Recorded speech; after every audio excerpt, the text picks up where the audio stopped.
पूर्व मंत्री इमरती देवी ने एक बार फिर से विवादित बयान दिया है और उनका एक वीडियो इस वक्त सोशल मीडिया पर जमकर वायरल हो रहा है, जिसमें वो कह रही हैं कि हमें किसी से डरने की जरूरत नहीं है, चाहे वह पुलिस हो या फिर प्रशासन हो, बल्कि ये हमसे डरते हैं।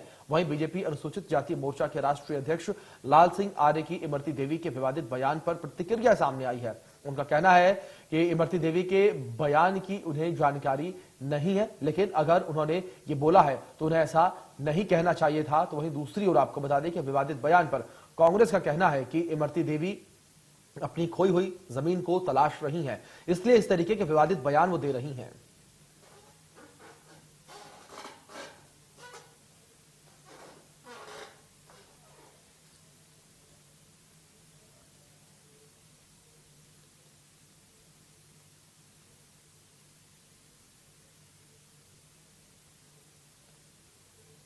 तो बीजेपी नेता लाल सिंह आर्य का भी बयान इस बीच सामने आया है। जिस तरीके से इमरती देवी जो हैं वो सुर्खियों में लगातार बनी हुई हैं, आपको बता दें।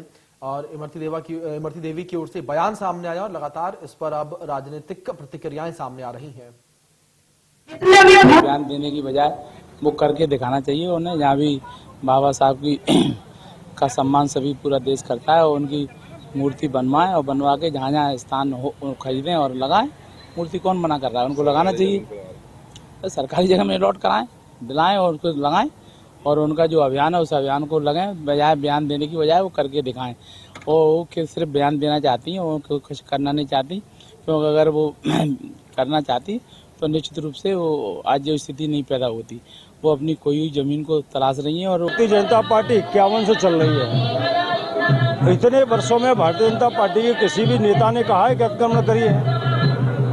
इमरती देवी ने क्या कहा है क्या नहीं कहा है मुझे जानकारी नहीं है, लेकिन मैं कहना चाहता हूं कि शिवराज सिंह जी की सरकार या मोदी जी की सरकार महापुरुषों की स्टैचू लगाने में कभी पीछे नहीं रही है। शासन की एक पद्धति होती है और सरकारी जमीन पर परमिशन लेना पड़ती है, प्राइवेट जमीन पर भी परमिशन लेना पड़ती है। और महापुरुष की स्टैचू लगे इसमें किसी को बुराई नहीं है, और बाबा साहब अम्बेडकर की भी स्टैचू लगे इसमें किसी को बुराई नहीं है, लेकिन एक उसकी पद्धति है, परमिशन लेना चाहिए। और मुझे लगता है इसमें फिर कोई न शासन पीछे न प्रशासन पीछे। तो इस बीच हमारे सहयोगी संतोष सिंह ग्वालियर से लाइव जुड़ गए हैं, उनका रुख कर लेते हैं। संतोष, सबसे पहले जानकारी आपसे यहां पर इमरती देवी के बयान पर लेना चाहेंगे। किस तरीके से बयान को लेकर लगातार राजनीतिक प्रतिक्रियाएं जो है सामने आ रही हैं और किस तरीके से राजनीतिक माहौल जो है वो गर्म हो चुका है? देखिए अभिषेक, सबसे पहले तो मैं आपको बता दूं, कल की बात है ये। कल जो वीडियो सोशल मीडिया पर वायरल हुआ और इतना तेजी से वायरल हुआ कि कल दो समुदायों के बीच वहां झगड़े, जो विवादित जगह है यानी कि भितरवा, जहाँ पे ये सामाजिक कार्यक्रम आयोजित किया था। सामाजिक कार्यक्रम में बीजेपी के कई नेता भी मौजूद थे और पूर्व मंत्री इमरती देवी भी मौजूद थी। वहां मंच से उन्होंने कहा था कि प्रतिमा यहाँ स्थापित हो गई तो यहीं स्थापित होगी, चाहे अब हमें सरकार से डरने की जरूरत नहीं है, सरकार यानी कि जिला प्रशासन के लोगों से डरने की जरूरत नहीं है। वहीं उन्होंने तीखे लफ्जों में ये कहा था कि समाज के लोगों पर जो आंख उठाएगा वो ठीक नहीं रहेगा। तो ये विवादित बयान देना इमरती देवी की एक फितरत है। इससे पहले भी इमरती देवी पूर्व में विवादित बयान देते रही हैं और सुर्खियों में बनी रही हैं। इसके बाद कल शाम की बात की जाए तो माहौल गर्मा गया था, जिसके चलते ग्वालियर कलेक्टर कौशलन विक्रम सिंह और एसएसपी अमित सांघी को मौका स्थल पर जाना पड़ा था और दोनों पक्षों का मामला वहां शांत कराया था। आज अवकाश के दिन होने के बावजूद भी जिला प्रशासन ने दोनों पक्षों को जो कलेक्टर कोर्ट होती है वहां बुलाया और दोनों पक्षों को सुना गया है। फिलहाल अब मामला जिला प्रशासन के पाले में। अगर बात की जाए तो इस विवादित इमरती देवी के विवादित बयान के बाद अब राजनीतिक हलचल पैदा हो गई है। अगर बात की जाए तो भारतीय जनता पार्टी के वरिष्ठ नेता लाल सिंह आर्य, जैसा कि अभी आपने सुना, उनका साफ स्पष्ट रूप से कहना है कि शिवराज सिंह चौहान खुद चाहते हैं जो महापुरुषों की प्रतिमाएं, उनको किसी भी प्रकार की कोई आपत्ति नहीं। अगर उनको लगाना है तो नियम अनुसार इसकी एक प्रक्रिया होती है, चाहे वो शासकीय जमीन हो या प्राइवेट जमीन हो, दोनों के लिए प्रक्रिया कानून के हिसाब से ही चलती है और कानून का पालन करना चाहिए।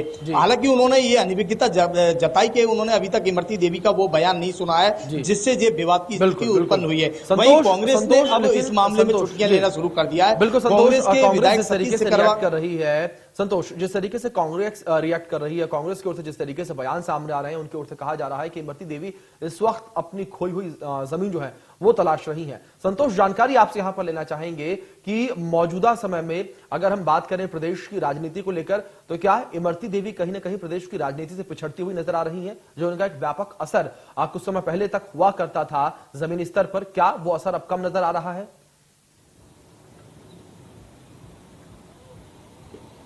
देखिए अभिषेक, आपका कहना सही है, क्योंकि जैसे जैसे 2023 की जो चुनावी घड़ियां नजदीक आ रही हैं, ऐसे में जो कांग्रेस छोड़कर बीजेपी का दामन जिन नेताओं ने थामा था केंद्रीय मंत्री ज्योतिरादित्य सिंधिया के साथ, अब उन नेताओं को अपनी जमीन तलाशने के लिए काफी मशक्कत का सामना करना पड़ रहा है। चूंकि वो लहर थी, सिंधिया जी की लहर थी, वो सिंधिया जी की लहर की वजह से, लहर होने के बावजूद भी जनता ने इनको पराजय का मुंह दिखाया था। तो इनके लिए अब स्थिति ये है, करो या मरने की स्थिति है। तो ऐसी स्थिति में जो जनता के बीच जा रहे हैं और जनता के बीच पकड़ बनाने के लिए इस तरह के विवादित बयान है उनको देते रहते हैं। अगर ग्वालियर की बात की जाए तो सिंधिया समर्थक जो नेता है प्रदेश के ऊर्जा मंत्री प्रद्युमन सिंह, वो खुद अपनी विधानसभा में जो खस्ता हाल सड़कें हैं उसके लिए उन्होंने अपने जूते चप्पल त्याग दिए, प्रशासन के आगे बौने साबित बने हुए हैं। वहीं उनका कहना है मैं मॉनिटरिंग करूंगा, सड़कों का जहां निर्माण कहां चला वह खटिया डाल के बैठूंगा, इस तरह के बयान देते हैं। जबकि कांग्रेस का यह कहना है ये नौटंकीबाज मंत्री है, इससे पहले नौटंकी भी करते आए हैं, लेकिन जमीनी हकीकत